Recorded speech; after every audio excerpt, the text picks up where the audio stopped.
Hello. Today I'm interviewing Michael about his experiences attending a Japanese school. Michael, what time do you usually go to school? I go to school at 8 o'clock. 8 o'clock? Great. And how do you get to school? Do you go by yourself or take the school bus? No, I go with a group of classmates. So you go with a group. That's nice.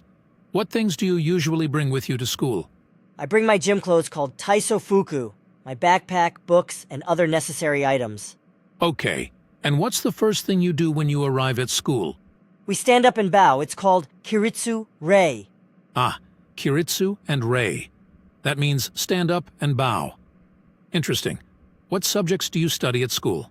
We study Kokugo, which includes writing and reading, and also Sansu, which is math. Additionally, we have gym classes too. I see. And where do you have lunch? Is there a lunchroom or cafeteria? No, we actually eat in our classroom. Oh, that's different. Eating lunch in the classroom, fascinating. And what time do you usually come home from school? Sometimes we come home at 3 and other times at 2. All right. Well, thank you for sharing your experiences, Michael. You're welcome.